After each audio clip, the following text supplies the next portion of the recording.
Like to call to order our special meeting this morning between with the Tipton Community School Board and our tentative agreement with the Tipton Education Association. This morning, Dr. Glaze will give us a review of that agreement. So it's all you. Thank you. Again, this is not something that we take a vote on. It's something that is a statutory requirement, so that we are fully transparent on what that raise might look like. I think I just shut my mic off, but then somebody turned it on.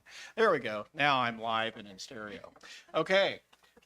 So we three of the board members sat in on really our last formal negotiations. We had met informally a couple of times and just kind of, talked about a few things. And really what we tried to do is interest-based bargaining. So, I kind of throw out what I want, they kind of throw back what they want, and then we figure it out from there.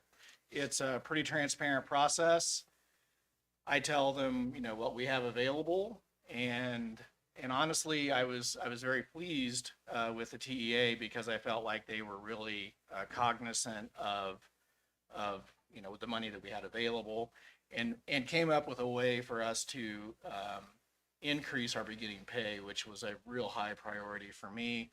I don't know what you saw today in the paper, but Western just approved 46,000 starting pay, and with this tentative agreement, we'll be at 45.5. So it just puts us in a competitive range, and so once again, that's critical to me.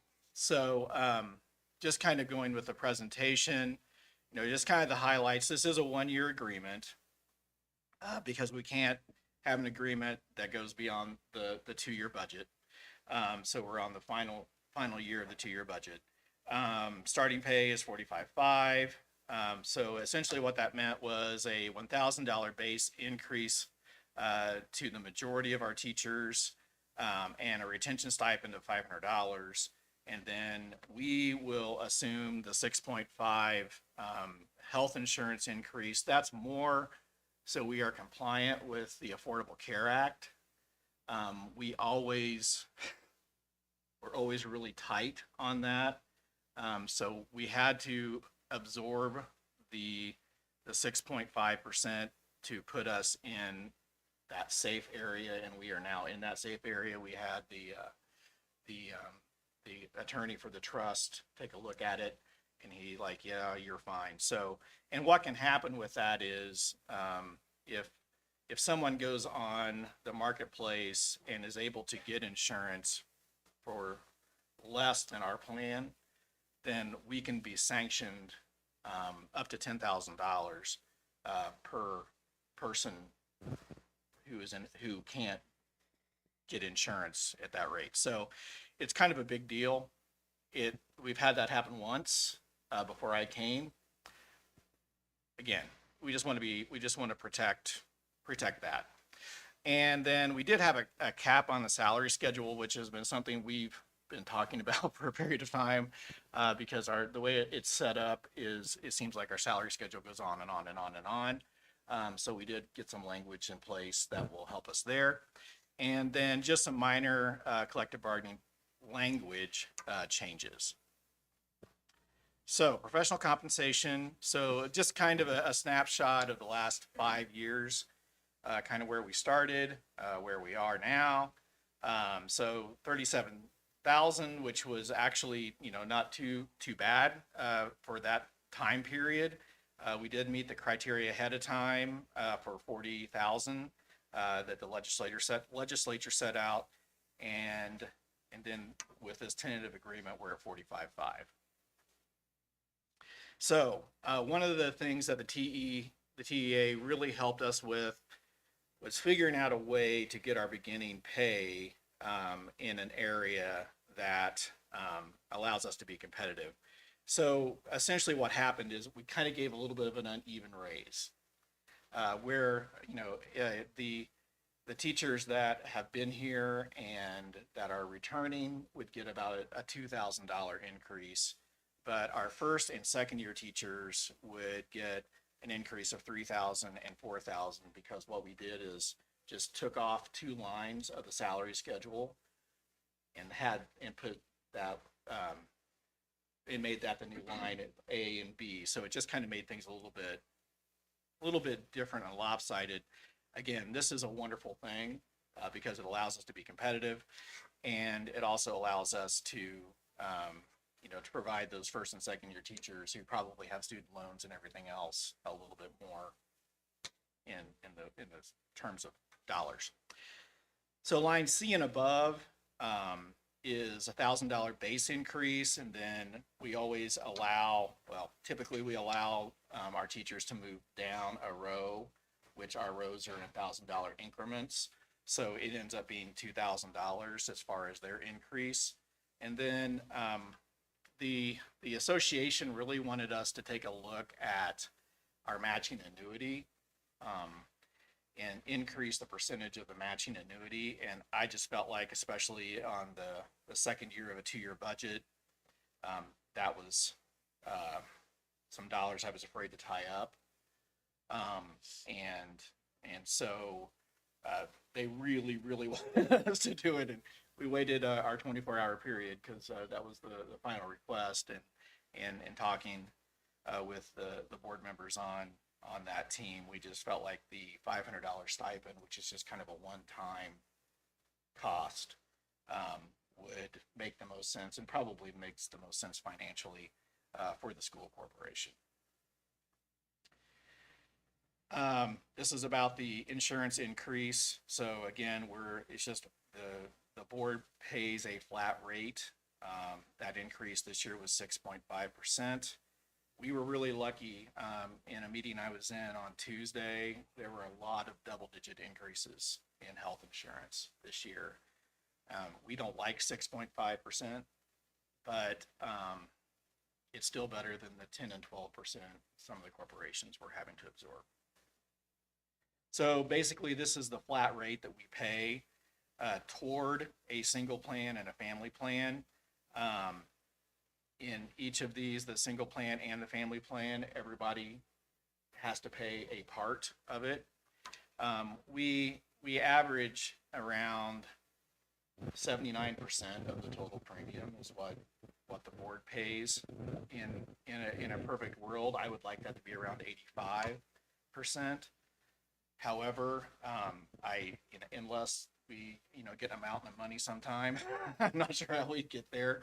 I will say that I do believe that our insurance, as far as on the employee side, is high.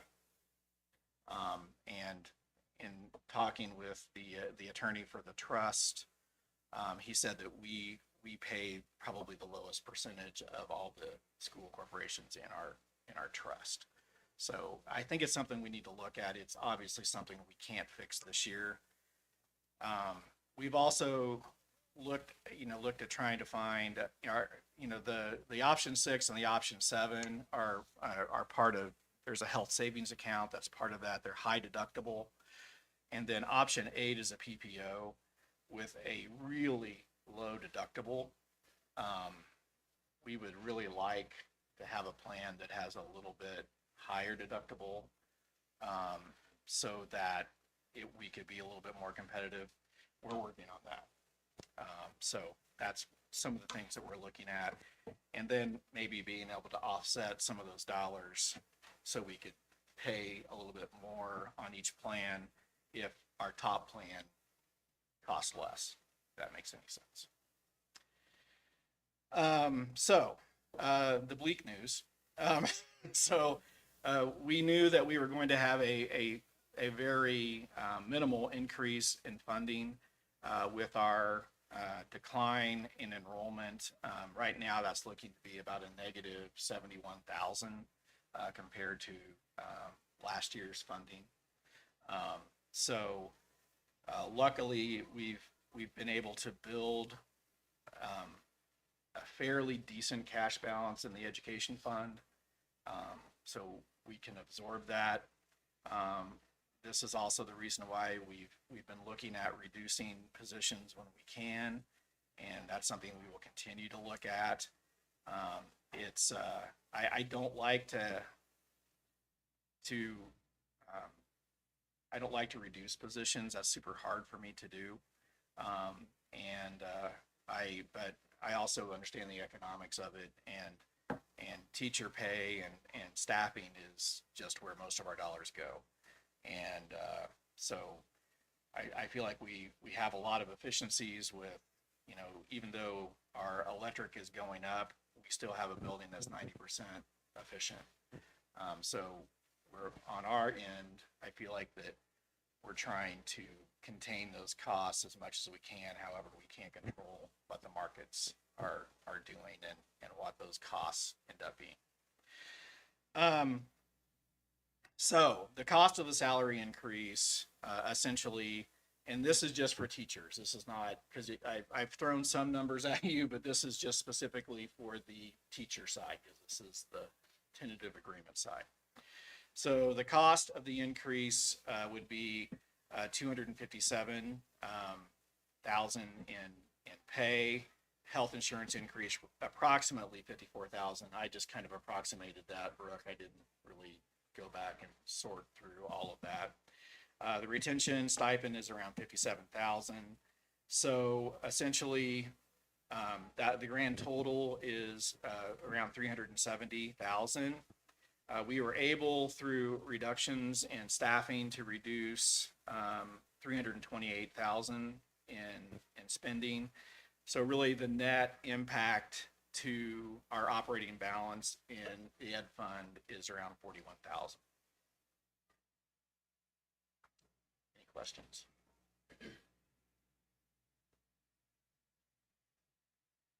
I know it's rude. Seems pretty straightforward. I'm Yeah. grateful that negotiations sounded positive. Yeah. And smooth. I really feel like we have a good relationship with the TEA, and I feel like they trust us, which I think is the biggest part. I mean, you have to have trust, and I think that we've all worked really hard to build that trust.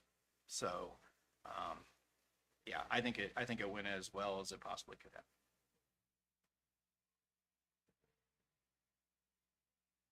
Okay.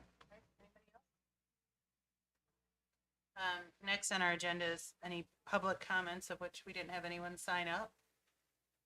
Why? No, just kidding. It's so At riveting. This time, It's I so need exciting. a motion and a second to adjourn our special meeting today.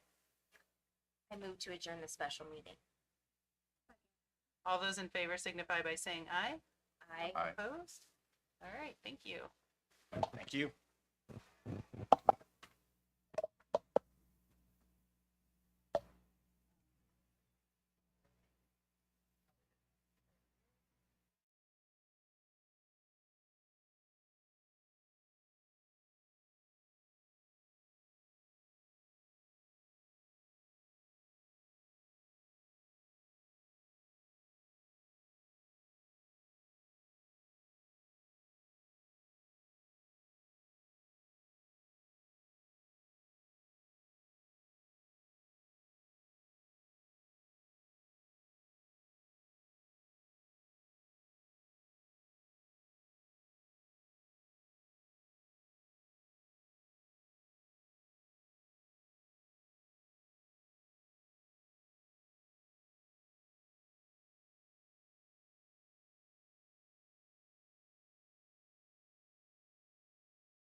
run the timer today, but I guess not. So You were ready though.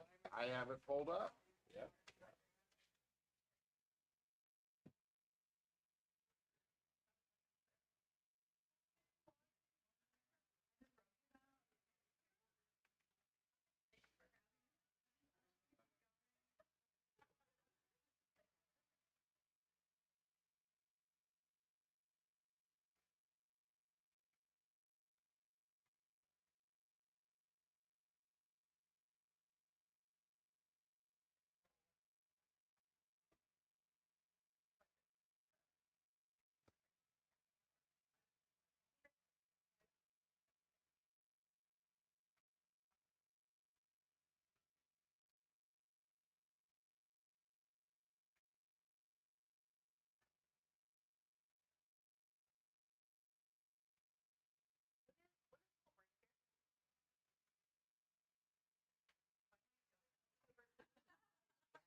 Yeah.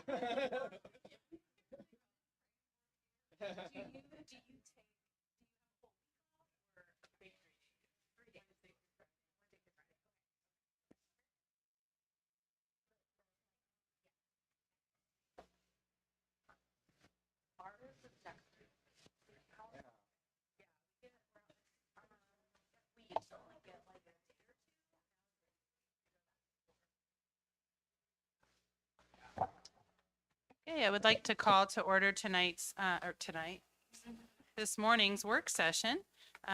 Today we have Baker Tilly presenting to us today, so we thank you so much for coming, and you are welcome to step up to the podium and Sure. get us started. Thank you so much. Yeah, thank you. Thank you for having me this morning. So I'm going to go through, we have provided a presentation for the board. You have all a paper copy in front of you.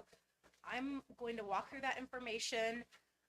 For those who are watching the live cast, I'm Belvia Gray. I'm a principal with Baker Tilly Municipal Advisors. I've been advising school corporations for nearly 20 years all around the state, and I also lead our public finance practice.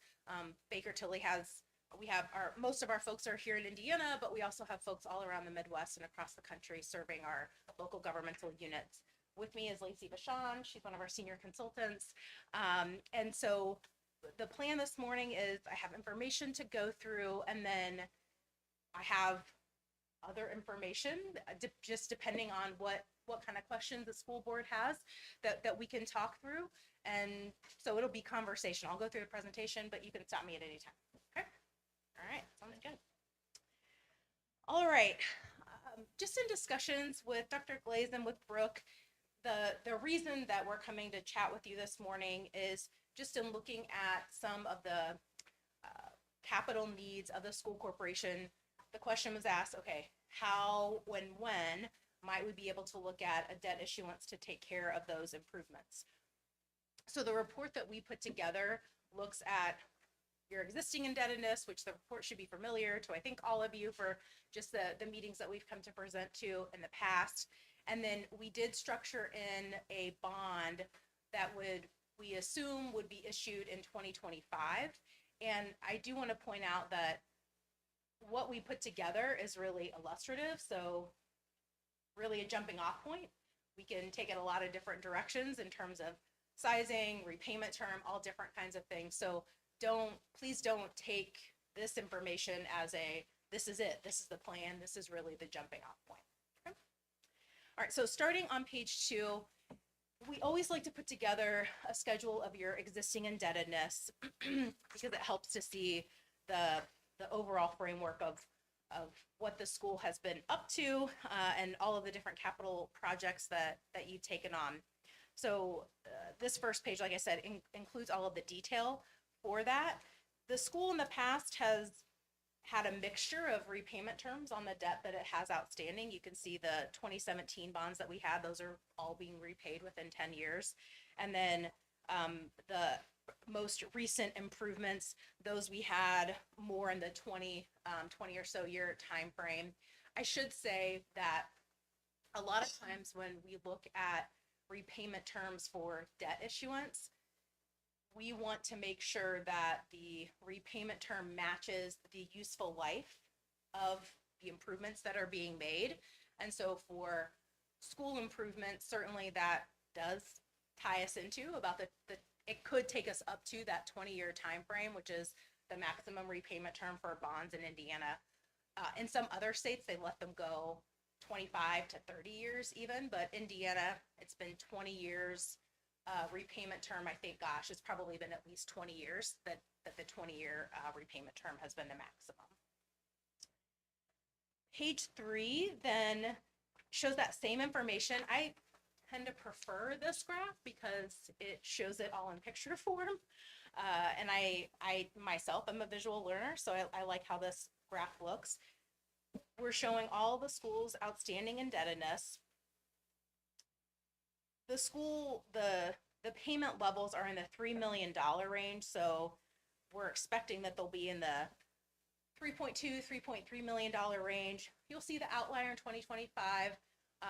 The bonds that we issued last year, that there was a plan for the payments to be a little higher in 2025, but the school has, on the budgeting side, managed the tax rate so that the tax rate, while it went up a little bit in 2024, is planning to be reduced in 2025. So even though you're seeing a higher payment in 2025, because of the budgeting process, we're actually going to have a rate reduction. So I can talk through that a little bit more if you have more questions on that, but it's really a function of the amount of operating balance that's held within the debt service fund, and that, again, that was intentional so that the school wouldn't have to increase its tax rate any further. That makes sense? The other thing we like to do when we put together a plan of finance for any of our clients is we always want to talk about, obviously, what are the projects that you have going on today that you want to take care of, but also what are those future capital needs, identifying them, and then making a decision on how you're going to pay for them. There are really two different philosophies in terms of how capital projects get financed. One is that the theory, the debt theory, is pay as you use or pay as you go. Those are the two ways people generally pay for capital projects.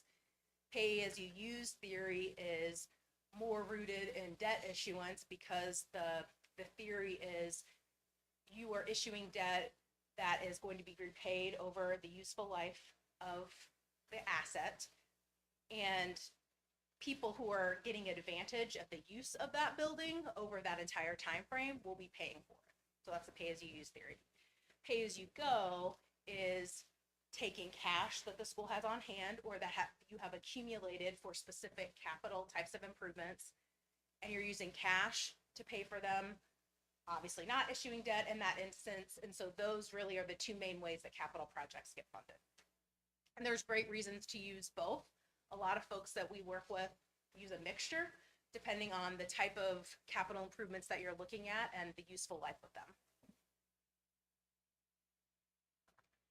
All right, so moving on to Schedule 4, this is the school corporation's general obligation bonding capacity. Every taxing unit within the state has an amount of indebtedness that it can issue in its own name. And when there are capital needs that exceed the general obligation borrowing capacity, the lease financing or the first mortgage bonds are utilized. And so Tipton has a mix of both. You have both types of bonds outstanding. The legal process is a little bit different. I'm not your bond counsel, so I'm not going to go into the legalities of that, but historically, I would say general obligation bonds tend to be used for projects where it depends on the nature of the improvements, but they tend to be shorter repayments than you would look at for a first mortgage bond because you're recouping that capacity over time.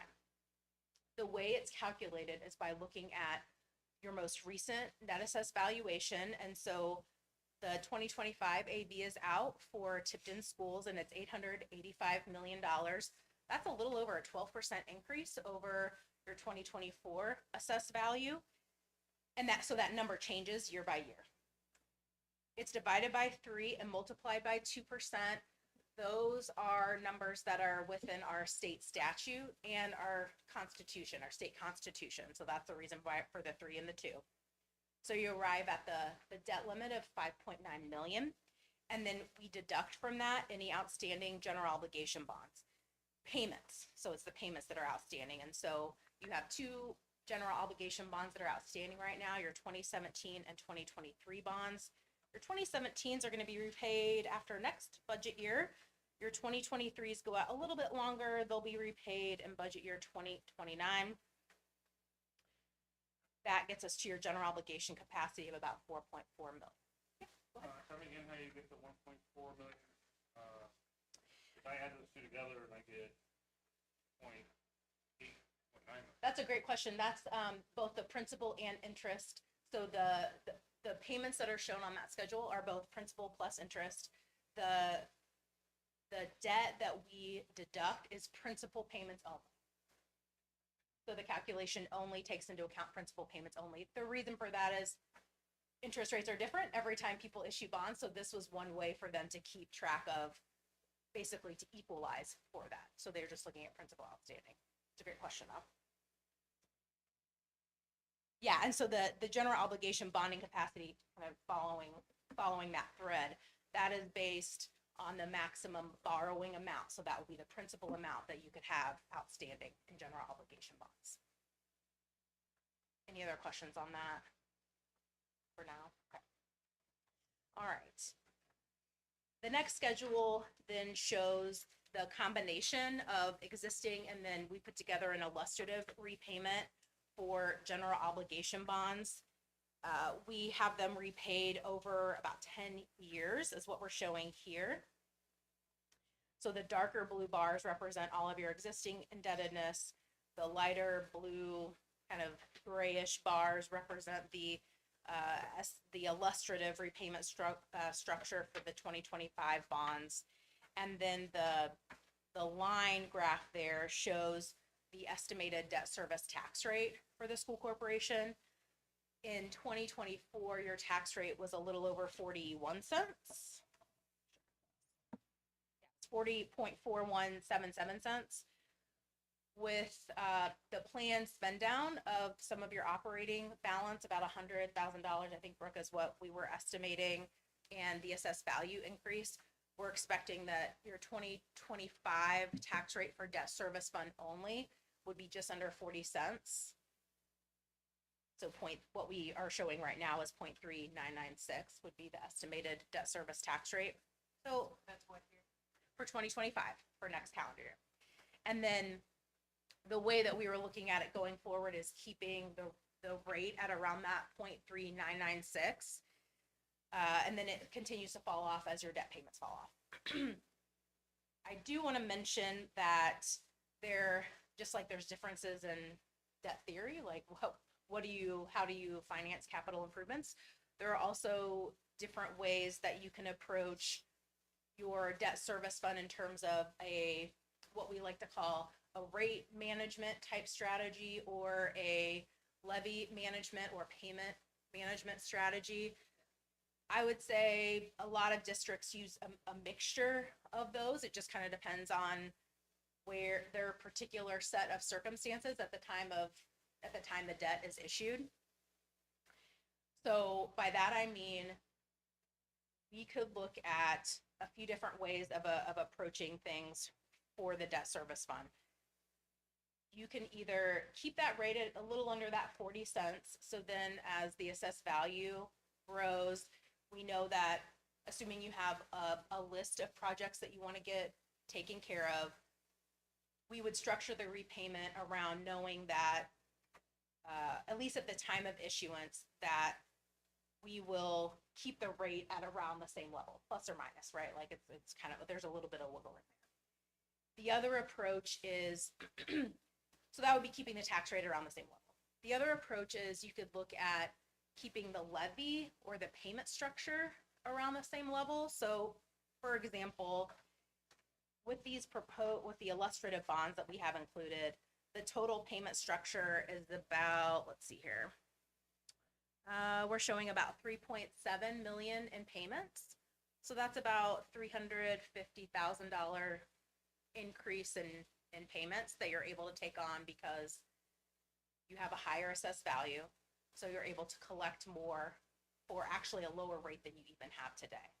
This tracking, I feel this tax rate stuff is like, it starts getting a little into the weeds, but I want to make, this is a work session, so this is like a back and forth, so I want to, so in that instance, then you are saying, we want to keep our payments at around the same level. We're comfortable with our payment structure here. And so as assessed value changes either up or down, whatever the tax rate is, that's, I mean, you don't control the assessed value, right? You can only control what your levy is going to be, and the tax rate will be a function of that, or your payment structure. So kind of trying to make it, trying to say it again, maybe a little more simply. You can look at a tax rate management strategy, which would, again, this the caveat, the biggest caveat is we only want to structure a tax rate management strategy in a way that also aligns with any capital projects that you have. And the reason you might do that, it could allow you to repay your debt a little bit more quickly than you would otherwise. And the way that we normally structure these types of options is we don't take into account assessed value growth for 5-10 years down the road. We're looking at it at a point in time for the structuring because we think that's a little bit more conservative than assuming there's going to be 5% growth next year, then 3%, then 8%. So when debt is issued, you'll always see that we are actually structuring it around the payment structure based upon the most recent assessed value. The second option is you could say, we feel comfortable with the payments where they are. The assessed value will change based upon that strategy. That's a strategy we use a lot more, I think, when, especially when assessed value was just not growing as much, because as you're talking with folks, the payments are established at the time of issuance, and that could be a 5, 10, 15-year repayment term. And so there's a lot of things that can happen to assess value over that time frame that are really out of the control of these board members. I'm going to pause there for a second. Question or any clarifications that you want me to make? When we talked yesterday, basically all of these scenarios is flatlining our assessed value. Mm-hmm, correct. So, Yeah. We aren't going to see the high changes that we've had the last 3 years in assessed value. Probably going to be more like 2%, 3% that historically has happened. So all of this is based on a zero assessed valuation increase. Correct. So that's why you can see that line down. And again, we have a combination of what we try to do as we're looking at our debt and how it's structured. What Velvia is saying, we have some options. If we want to change our philosophy, which could lead to paying off debt a little sooner, then that would be something that we could talk about, and Velvia can help us to structure that. I just like for our rate to be as consistent as possible, because that's just where I think the sweet spot is.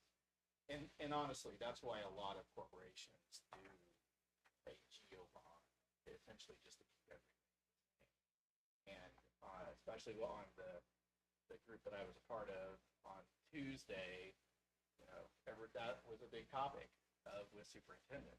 I use GEO bonds to manage the rate. So, again, now one of the things I think that will change is, especially with upcoming budget, I think they will move more to a levy-based bond issuance versus the bond rate, essentially. So, and the other side of that too is, just because we have $4.4 million of bonding capacity available. Right. Doesn't bond that much. Does that make sense? I would rather not do it that way. Yeah, you want to tie it with actual So, capital projects where you have the best practices, you have like price tags, right? You have associated with that, so you're not over issuing debt. This chart. Mhm. This is with existing, this is not with another, vehicle. Correct, yes, It that, also yeah. doesn't show us borrowing any more money until 2041. that's not, yeah, the purpose of that graph is really just to Not just show, that. yep, yeah, That's our exactly. payment, if we don't Yes. borrow any more Yeah. money. Yep, that's your existing payment structure. One other thing I wanted to mention is around this, like the tax rate management strategy, you don't have that option with your operations fund. That is already, the decision is already made that is a levy driven fund. And so that fund is constrained by the maximum levy growth quotient every year. And the growth quotient for 2025 is 4%. So I think, Brooke, you probably calculated you will probably end up with a little over 4 million in levy for the operating fund, right?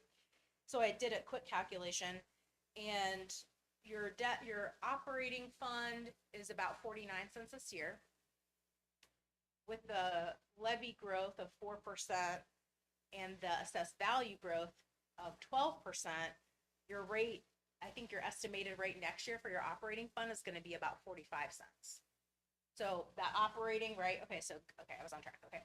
So your operating fund tax rate is already going to decrease by about 4 cents. And the debt service rate, we're also showing that's going to decrease a little bit. So I think in 2025, your tax rate will be plus or minus 85 cents. And that's about a 5%, or 5 cent decrease from where you are in 2024. And for, just to put this into perspective, statewide 2024, the average tax rate, all Indiana schools, $1.05. The median tax rate is about 99 cents. So Tipton is below and well below really in both of those areas and as also well. in comparison. small school average is 97. So just to put that into perspective in terms of where you are in relation to your overall tax rate. And so that's also, I think, a piece of, with the capital funding piece, schools have like really so few revenue sources to take care of improvements. And the legislature may end up changing that and giving you different options. But historically and where we sit today, there are very few options to fund all of the needs that you have. And so that's why debt service fund has been used very really everywhere for folks to fund capital types of expenditures. That is all I had, just like going through the presentation. Should also say we used, for purposes of just putting together the assumptions, 5% interest rates. We checked in with our pricing director based upon an open market issuance of around the same repayment term and borrowing amount. Interest rates would be about 3% in the open market for that. We also, other options that we looked into are the bond bank has a community funding program that we've been able to utilize for several types of issuances. It kind of depends on the ultimate borrowing amount and repayment term, if that ends up making sense for our clients. The rate for that would be about 3.3. Again, this is today. And then we also looked at a private placement, which would be more like a bank type loan. The interest rate was 4%, right? Yeah, 4.4% for that. So as of today, those are the rates. So we have, again, we build in some cushion when we put together these estimates. I will ask you, I mean, just like with your home mortgage, say we get 5 years down the road, interest rates are lower. Is there a mechanism to refinance to pay off some of this debt faster? Sure. That's a good question. So I, generally, it's a little different than a home mortgage now because several years ago, the federal government changed how much in advance we call it refunding, how much in advance. We used to be able to refund before 90 days for the call date. There's a call date that's established on bonds. Generally, a call date's only established if the bonds are repaid more than 10 years. We usually have a 10-year call. That's industry standard, has been for many, many years now, at least as long as I've been in this business. It's been about a 10-year call is traditionally what they look at. Tipton hasn't had, the bonds that we issued most recently in the last couple of years will have call dates or do have call dates in the early 2030s.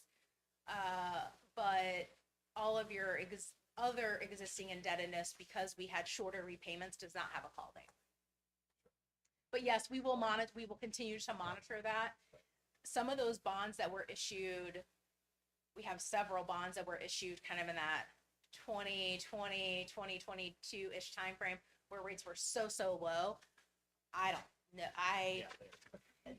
Our probably our 23s are more what. Those we would look at in the early 2030s. 2033-ish should be around when those will be prepayable. And I know that seems like a long way away, but good golly. It happens so fast. Really far away. Yeah. But, and again, I just have worked in some corporations where that's been an option, and honestly, it just allows the corporation to pay off debt. Because you look at, oh my gosh, 2042, we'll have flying cars by then. Well, but, just in general, that's, just to give you some background information. Yeah. What worthless information I have when it comes to this. Yeah, it's a good question. Yeah, I do think refundings will start to come back now that rates have increased again. But to me, also, if you can't refund it, just like if you can't refinance your home mortgage, means you got a really good rate. Yeah. Keep that rate. Especially for this type of issuance. People are going to hold on to that. What other questions does the group have today?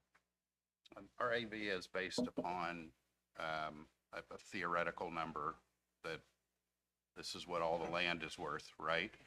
Does that model take into effect the land you're standing on right now is not taxed? Is that number removed? Yes. Are the 2,000 acres of solar that are being proposed in our county, is that number in there? Those are taxable entities we're losing, or does that number? And I'm not poking at you. I'm asking because I don't understand. Yeah. And I found the one thing Google couldn't answer. So if anybody wants to know what that is, Darn that. But- That's a good question. but there is a high percentage of old people Yes. where we are. Yep. Both governors now have proposals in front of us where they were capped their assessed values and circuit breakers will kick in. Are we at risk of over borrowing based upon a fictitious assessed value? In reality, it's not that big. Yeah, that's a good question. So your question about the tax exempt land, that gets deducted. So there's the gross assessed value takes into account all real personal property. Then it deducts from that anything that's not going to be taxable, which would include any tax exempt type property. It would also include any TIF assessed value. On the TIF though, the nuance, part of the nuance there is whatever was there the day the TIF was established stays with you. It's the growth on that you're not able to capture until the TIF area expires. And is that residential and commercial TIF, or is it just our TIF? It is residential. But it has to be, but they're like because I know there was a discussion certainly in this community. There, Was it discussion? Sorry, I probably should. It wasn't. Yes, if they get approval for a housing TIF, and obviously there's like specific ways that they get those approvals, then yes, that would be the same general type of philosophy. On the solar panels,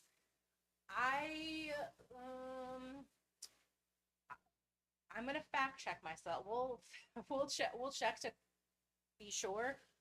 My understanding though is that whatever the land would have been would still be there. The solar, it will be.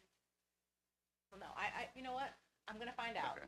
But Yeah, if there because- is an abatement requested for Yes. future solar plans, Yes. that revenue is not out of these numbers. We would have to recalculate that if that were to come to fruition. The abatements would be taken into account when you get your final assessed valuation. So Okay. if it's like a 10-year abatement schedule, they are following that. So the assessed value will come into the base, come Yeah. into your assessed value over that 10-year time frame Okay. based upon the schedule that's established.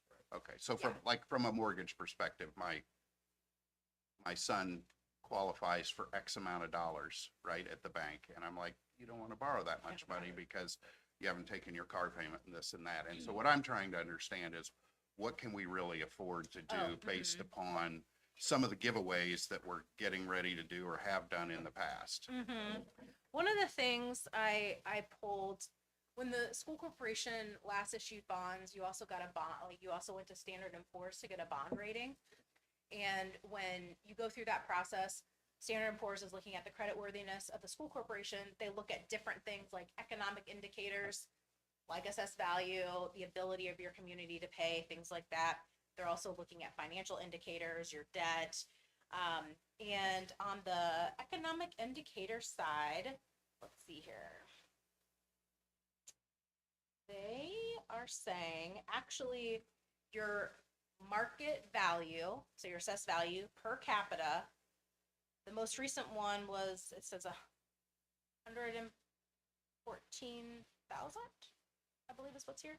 But the characterization, which I think is probably most what you care about, which is what does that mean in comparison with others? It is considered extremely strong. So your assessed value per capita is extremely strong for Tipton, for this area. Okay. We can get you more detail into what It's- all that I'm means. learning as I go, so that's Yeah. fine. I was Yeah. just, I thank you for the question.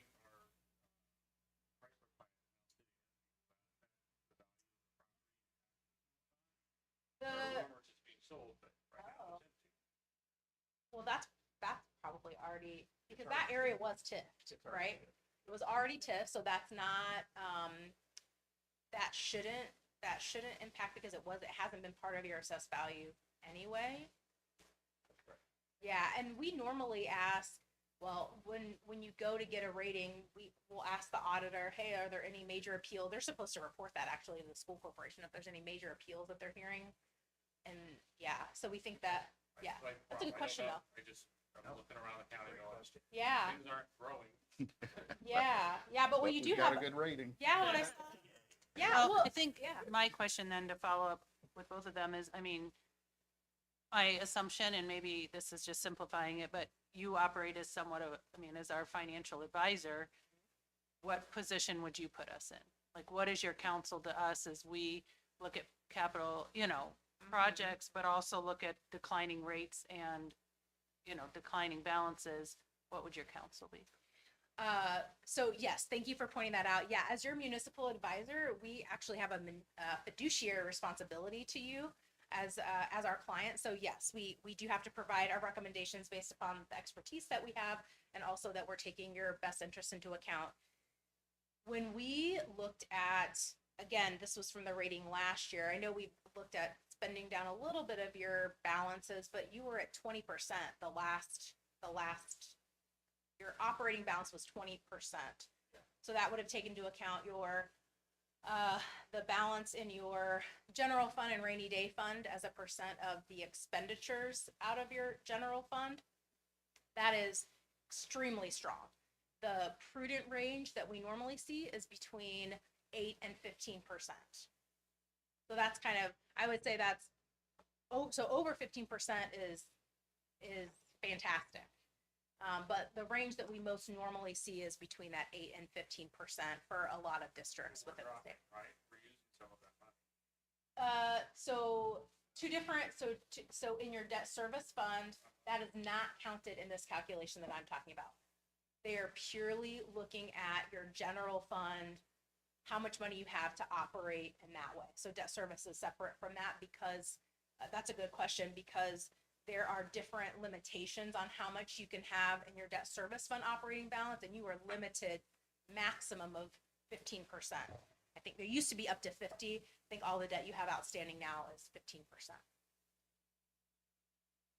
I learned a little bit on Tuesday, and I did not, and I'm not sure I still understand this, to be really honest. So, farm, assessed valuation for farm is tied to commodity rates. And I don't, and so the price of grain and everything else is coming down. So, I mean, even though we do have a lot of farmland, but really do get the majority of our fund. Because of the composition of your Yeah, tax base. Yes. So, but that would have a little bit of an impact potentially in that area of assessed value. Is Yeah. that true? Yes, it Okay. would. That's why when I looked and saw that you had 12% growth, I was actually a little bit I was surprised surprised too. that it was 12%. We've been seeing, gosh, all over the state. Yesterday I heard of one, it was a smaller district, much smaller, that had a 60% increase. That tells me something went on with the assessment there. But there are others where it's been in the 3% range. So I'm not sure what's happening on a statewide level, but haven't you seen that too with, Lacey? It's really been across the board, and I'm not seeing, at least yet, what the patterns are for why some areas are increasing at the different rates right now. Have you seen any drop? I don't know if I've seen any drops. No, the 3% is the lowest that I've heard. The 60%, obviously the highest. That's Something can't be very, right there. that's Hold on, very I'm much, too much on that's that. very much an outlier. Very much an outlier. I That's think good. you can tie a lot of that to building permits, Mhm. right? Oh, So exactly. we've had Good point. increase in demand. Mhm. We haven't built had a building project here in decades. Mm-hmm. And so the assessed value goes through the roof because Yeah. a lot of you people have section. no supply, Yeah. higher demand. You go south of us, Mhm. that isn't the issue. And so the outlier there is building permits in the school district that is being taxed. So you can look at that. So. Yeah, sorry to revisit this, but Yeah. I don't know unless I just don't understand. I wrote down the normal range that you said and what the rate we were at, but did you give me your recommendation on kind of what you, Recommendation on should just you where issue we, debt, where, or- yes, like what, as an advisor, like what Yeah. direction do you see best with the, Yeah, I mean, so when I look at what your debt picture looks like right now, let's see here. The way that we structure the debt is taking into account that over the time frame of when we issue to the next time that we issue, that the corporation is putting together a list of capital needs. So going back to how schools get funded, the funding sources that you have. Many years ago, you used to have a separate capital projects fund. Those of you who've been around for a while, remember that. I think it was it 2009 timeframe? They said, we're doing away with the capital projects fund. It's all getting collapsed into an operations fund. So many schools used to really do a lot of funding of projects out of capital projects fund. So they did a lot more pay as you go kind of projects, to be honest, because you had to put together a 3-year plan, which I think you still do. Yeah. But it's really kind of a plan. I mean, you're not really tying a lot of spending to it.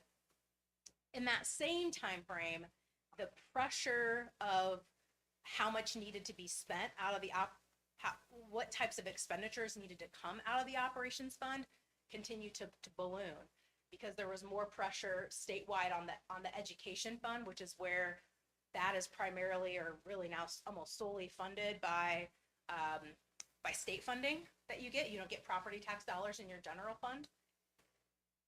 So that shifted things over to your operations fund. So now, instead of there really being a true carve out for capital projects, the piece of that pie that you pay for out of operations has been shrinking, which has then resulted in really your debt service fund is the primary way that schools, that you as Tipton schools, that other schools around the state fund most any capital types of expenditures. And the way that we approach it is when there are districts that have some ongoing capital needs, like some technology, things that are like that they just can't, now they can't pay for out of operating fund, they start to pay for them out of the debt service fund. I do understand. And so, yeah, and so that's a long preamble to say, I feel comfortable with the school corporation proceeding with debt issuance based upon the way that we've structured the debt here, keeping in mind that we're not looking at increasing where your tax rates are, which is one component. And even from a tax levy perspective, even though we'd be looking at increasing your payments and levy a little bit by, well, not a little bit, it's $300,000 is what we're looking at with this current structure that we have. I don't think that the addition of that is going to place an undue burden on what your current structure looks like. In addition to the fact that you're continuing to pay off, I mean, you have several bonds that are going to be coming off in the next few years too. So just like the dollar amount of debt that you have outstanding is you're paying some debt and then bringing other debt on. And that takes into consideration any losses that we can incur just from, declining, just saying within our community rates and things like that, that takes in all the consideration. Say that one more time. I'm not probably gonna put it into No, words, that's okay. That's okay. right? Are you speaking for like enrollment decline? Not enrollment, because I know that's a Or growth different rate. fund, but I'm just thinking, just in general, our community's not seeing a growth in population right now. We're not seeing Oh. growth in new homes and things like that. Does that take into consideration all of the things that would be concerning to us?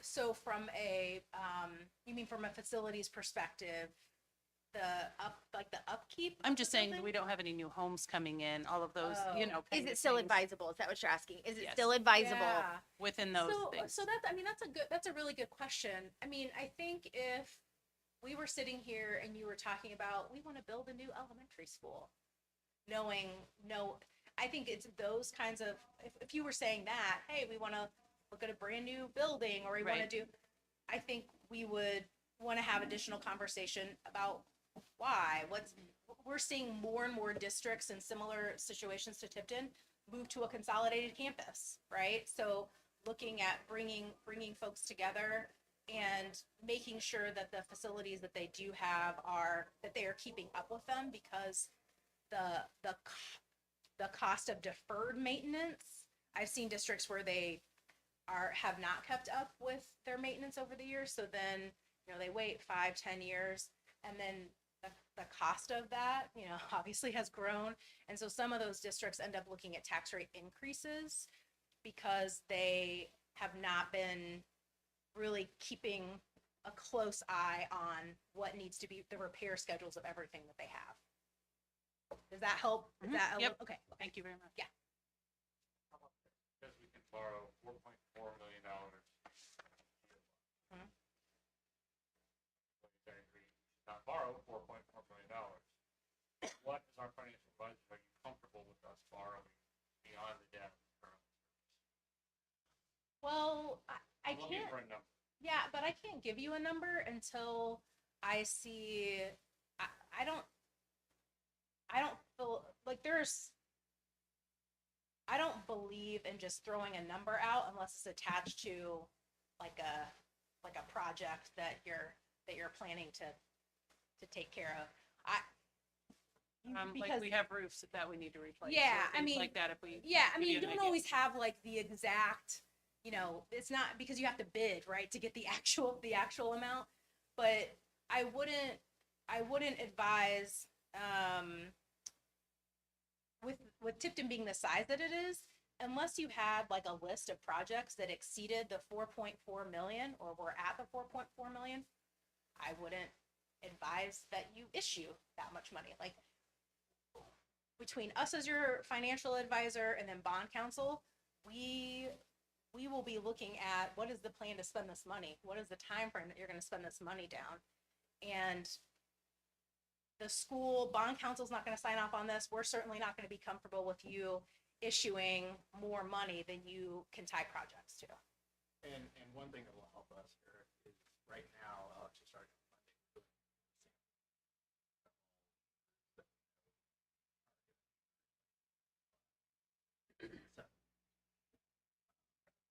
So,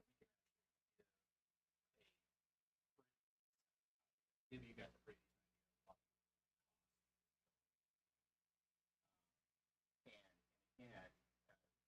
and we have a general estimate, but this is going to really kind of give us a very and essentially what it's going to tell us is with the core sampling, we have to take everything all the way down, take everything off, put in everything new. System up. It's, you know, as long as there's not like 12 roofs on there, I mean that's acceptable. So I think to answer your question, I think roofs have got to be our priority.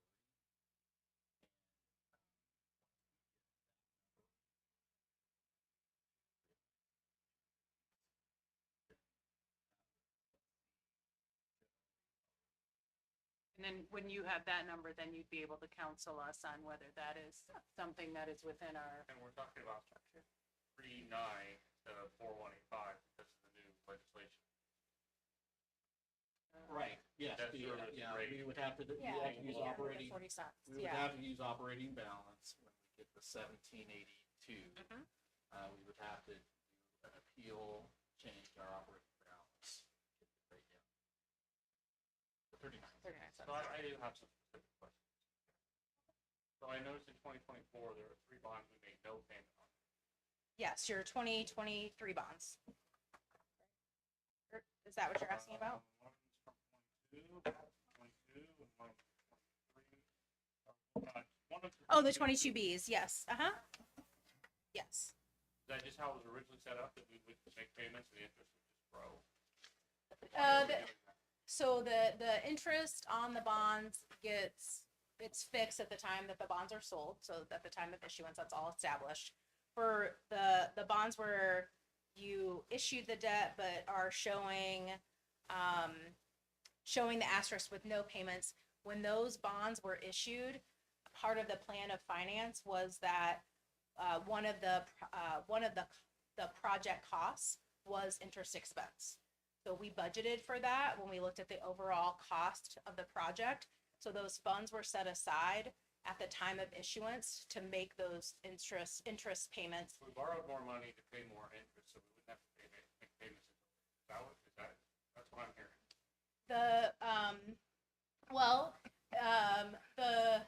There's a couple of different ways to think about that. There are, Kind of a yes or no. Borrow more money, It's- pay more Well, we interest. included it as So we a, wouldn't have to pay it. yeah, I mean, it was To keep our payments lower. That's what I'm hearing. Just tell me if I'm wrong. I mean, that's what I said, though. I said that it was included as a project cost, so yes, it was I'm included just in saying the it cost of the in project. a way I Yeah. can understand. Yeah, it was included in the cost of the project. It was capitalized interest. Yes, it's called capitalized interest, but the way that it works within the Pay project your is it's a visa with project. MasterCard. So, well, but that's where maybe, I completely understand your point of view there. In the school space, we use capitalized interest, but it's not, I mean, it is certainly used. And if we were building a new building, like think about if you're building a home and you're taking out, what do they call them? Like a bridge loan or like a pre-construction loan, like you don't have anything there, so you can't pay a mortgage on it, right? So Pay the interest you until. pay the interest until you can actually make a principal payment on it. So there is a similar philosophy actually with these first mortgage bonds. Bond counsel over the years has, in some of those instances, has been able to get comfortable with, like, we're mortgaging a piece of a building, so we can say that we can pay for, we can make interest payments. in the world of municipal finance as a whole, capitalized interest is very common. Well, I'm not saying, I'm not just saying, like, in our personal yes or no. finance, Business finance, no one does that. Apparently, we do that in schools and government, and personally, from my look, terrible idea. I also don't understand why on 5 of these payments are so small and then they go out. So are we only paying interest and then we start paying principal? And that's another move to make sure we stay in a payment we can afford. 5 of them. Yeah. That's what we're doing, Yeah. paying interest only. I don't know if it's interest only. We have principal that's getting repaid in some of those too. Lacey can pull And part of that is the detail balance. schedules. Part of that is to keep the rate. Yeah, it's a rate management. The other option is you increase your overall. So the way the payments were structured, they were structured around existing indebtedness. And the options are, again, going back to, you could have a rate management or a payment management type strategy, or you can increase the tax rate. So you have to take that part of the discussion and overlay that with what were the needs of the facilities at the time that the debt was issued? How much were those? What was the cost of those? And how are you going to pay for them if you don't have money with your funds on hand? And also, what is the cost of waiting? So if we were to borrow more money, let's say the roof is $2 million, we're ultimately borrow 4.4, so we could borrow $2 million. To keep our tax rate below 0.4, 40 cents, would we have to do more of this? No, we will not have capitalized interest. No. Mostly because we would wait to issue the bonds in July after we've made our July payments. And so there would be no capitalized interest. I appreciate it. Yeah, that's, And, you and, knew where I was going. yeah, and I don't like capitalized interest either. I have your exact philosophy with capitalized interest. I don't like paying interest on interest. Correct. Yeah, and actually, personally, I do too. But it's not always. But it is a tool that's used, and it's not. It is a tool that's used in certain circumstances. And when we went through the different options with the school corporation of how we have all of these needs, we need to get these projects underway. Here is where we are in terms of our tax rate management goals. How can we do this? So as your advisor, we put together options, which included the capitalized interest, and that is what was ultimately approved that was the plan that was approved to move forward with.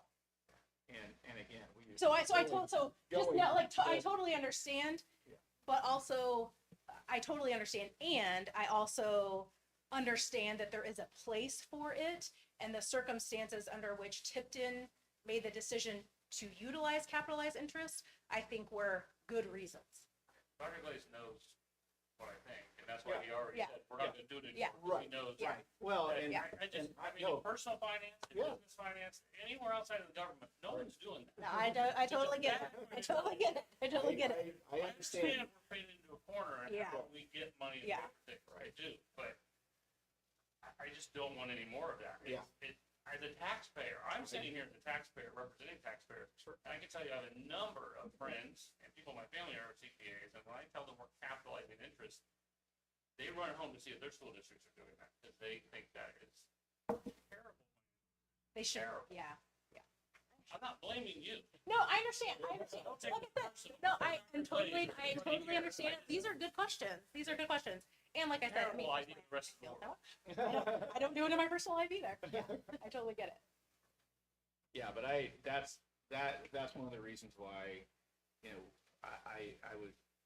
would like, if we're gonna decide to do this, I would like for us to, vote to do it early next year. But then we would not get the funds and close until after July, after the July payments. And really, that is specifically so we're not doing anything with capitalized interest. And we would just use our cash balance. If we started the Bruce, we would just use our cash balance and then we would reimburse Yep. the cash balance, kind of like what we did with a couple of the projects before. So we just use our cash balance until we sold bonds, then we could recoup that dollar. In 2036, it shows the rate going down, that's with no additional debt. Is it legal to then make bigger payments and keep the rate higher?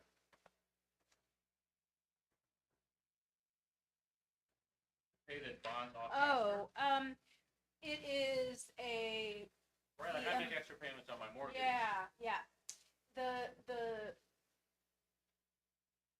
because of how the tax rate gets calculated through the budgeting process, short answer is no.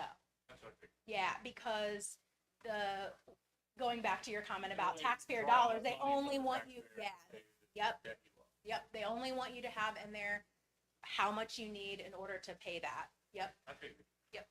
good question.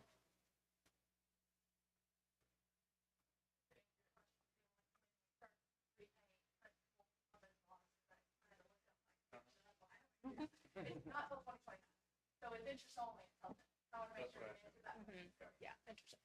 Yeah, and All that's, five of them. On the 20, on the ones that have the asterisk with like capitalized interest, those are the ones I looked up. The 22 piece, the A. So they came up with a scenario in order not to increase the tax rate.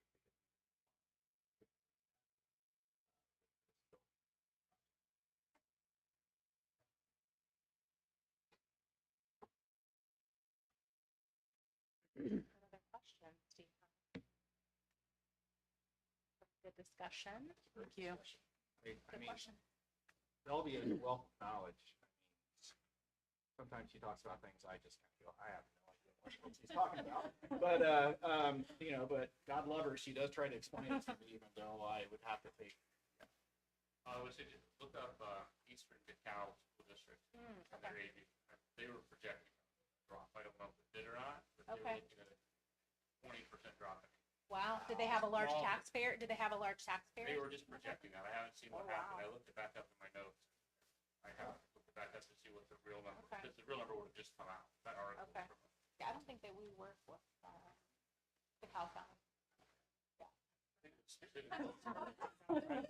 Yeah, good thing you know. But to, you know, to everyone's point here, we're not building houses, which on one hand, Rob, makes us good, right? Is that your point? No, houses have kids in them. Yeah. And no, we but I need mean, in the kids, AV so- in the AV, there's a supply and demand that Right. makes It, our AV. it artificially inflates our assessed value, so any disruption to the market will bring a drastic correction to our assessed value because we don't have anything growing to offset it. That's, And I'm noticing houses on the market in Tipton are staying on the market a lot longer. When I Yeah. moved here 3 years ago. the average age of the home is 57 years, and then you have to redo it when you move in. Yeah. New windows, you have to get it environmentally up and all that. So there's, I mean, those are problems for smarter people than me, but that is an issue and makes me very nervous about putting so many chips on assessed value. It will be the thing that corrects very first when the bubble bursts or deflates, and we could be way out over our skis if we're not careful. So, That's, I'd like to leave a little wiggle room in the 3999, you know,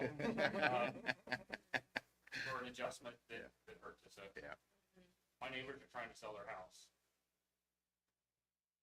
Way overpriced. They had to drop it. They had no one look at it. It's just sitting there. It's gonna come down. It's gonna sit on the market a long time, and those things affect. The longer it sits there, the less people are gonna offer for it. So, Yeah, uh, I'm no I just- realtor, yeah. I'm no realtor, so so if anyone has experience with the housing market.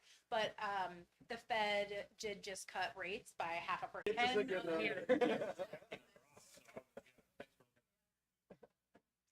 Any other questions for us? thank you, Belly. Yeah, my pleasure. So I think our next step is we're waiting to get project costs. Yes. And then we can model something out, and we can model out a few different options too for you to see. One real quick question, and I know I asked you this. If we went, say, for instance, to First Farmers and got a loan from them, how does that work? And what would be different? Sure. So that goes back to what I had mentioned around the different interest rates. So the process would be, well, Jeff Quackenbush, who serves as the school corporation's bond counsel for Barnes and Thornburg, he would need to put together the timetable for whatever option that looks like. We tend to recommend that we'll look at all of the different options, like I just mentioned. So whether it's an open market, like the school has traditionally done in the past, whether we look at a bank placement, like the First Farmers as just an example, or if you end up looking at the bond bank, their community funding program, there are considerations for each of them. And it also just depends on how much you're borrowing and the repayment term to which option will make most sense. Right, that was just a question. Yeah, no, it's a good question. So we would want to make sure the thing that we always caution against is it's not as simple as just going to the bank and saying, hey, we need money. You still have to follow all the process in terms of making sure all the appropriate legal documents are, all the approvals, all those kinds of things. So if that is something that Jeff can put together a timetable of like what that would end up looking like too. Okay, now instead of having a third party hold the debt, we would hold the debt ourselves. But you can't, there's a certain amount the LGF lets you, Right. it's a very small number, we don't have it. Oh, I don't know like the like a capital lease and stuff like, is that what you're talking about? If we borrowed it directly from farmers, I think that's what you're saying, right? That's different. That's Like a a line different, of yes, credit. that is allowed, but it's like a different, it's Oh, under a like a different line of credit. statute. Yeah, it's like a Yeah. different, it's a different statute. Yes, that is allowed. Small number. maybe Yes, not- it is. It is. Why we use it. Right. Yes. I thought that's where you were. No. That, you mean with our building corporation? Yeah, this would likely not go through the building corporation. That, we do, when we're issuing big debt, we are obviously going to do that through the corporation because they assume that.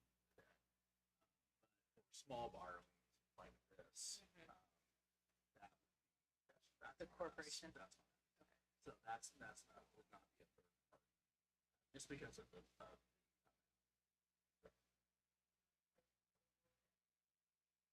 Yeah, so so what we would look at in an analysis is there are differences in fees, right? So if you did a bank placement or the bond bank program, you wouldn't have Standard & Poor's. There wouldn't be there would be some sort of, like with a bank placement, we would put together a term sheet that they would look at. For the bond bank, it's an application form with a few pieces of information like large taxpayers, large employers, I think might be in there. And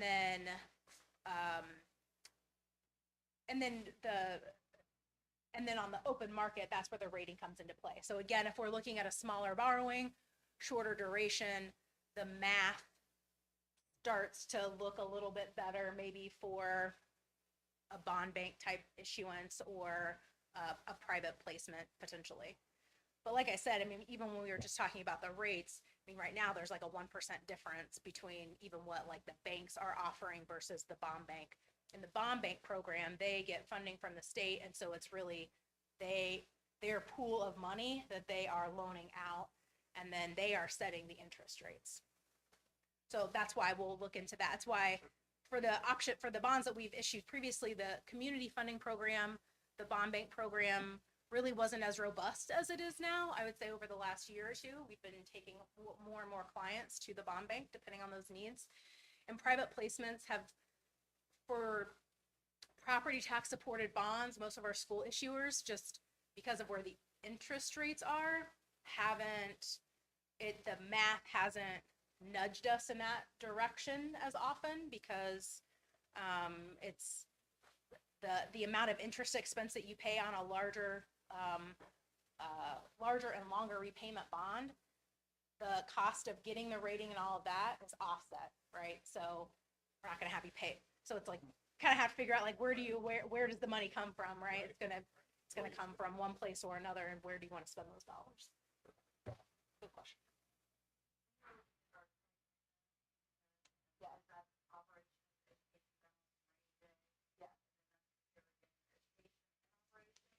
It's, I think it's only it should only be your general and rainy day fund compared to your general fund expenditures. And again, this was as this report from last year. There was a note in the report that there was a little bit of a planned spend down, so it's probably a little bit less than that.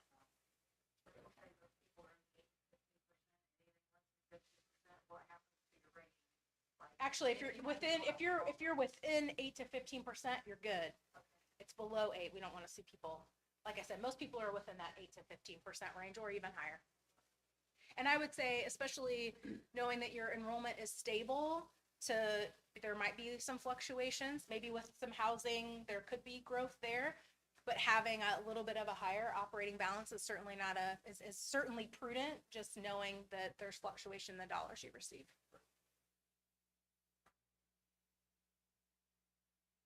Are there any other questions? Hey, thank you so much for My coming in pleasure. today, We're and happy to be so here. thankful to have you here. Yeah. So, we did not have anyone sign up for comments from the community for our work session today, so at this time I need a motion and a second to adjourn our meeting.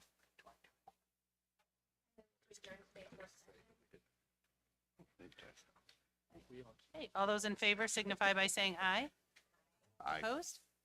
Okay, the meeting is adjourned. Thank you so much for coming. Thank you guys. Oh, time in when I was in time zone.